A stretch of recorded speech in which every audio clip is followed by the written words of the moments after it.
Music by Deepak Divakar.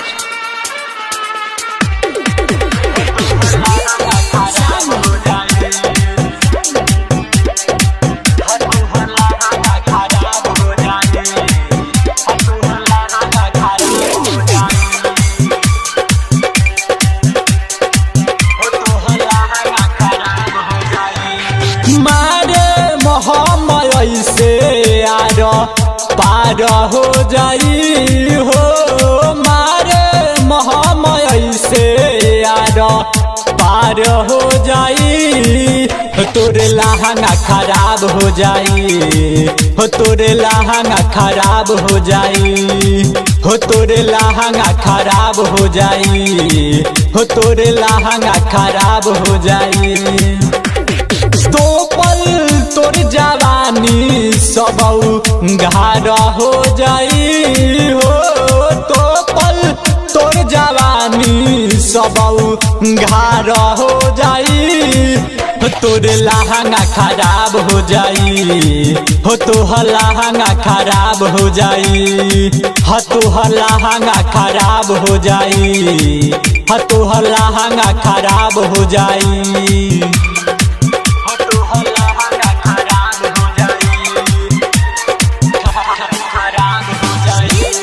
Bajrang recording studio अपाहा।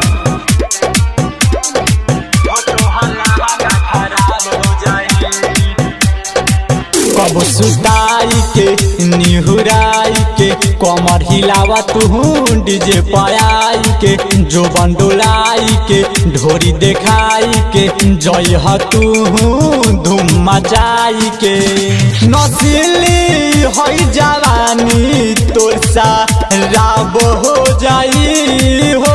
नसीली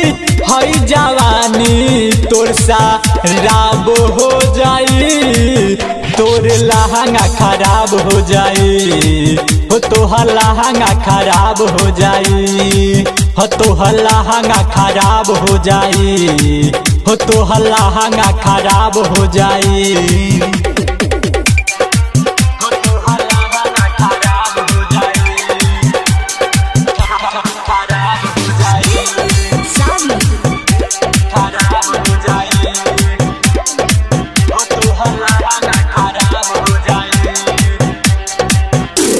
लौकता आ दोनों छौकता इहे देखी सबे दादा रे चौकता सभे चाही के देखी दबाई के सभे बजहे गाना मितले समाही के ऋतिक मस्तानी सरब से मार हो जाई ऋतिक मस्तानी सरब से मार हो जाई तोरी लहंगा खराब हो जाई हो तोरे लहंगा खराब हो जाई हता लहंगा खराब हो जाई हता लहंगा खराब हो जाई। Bajrang recording studio अपाहा।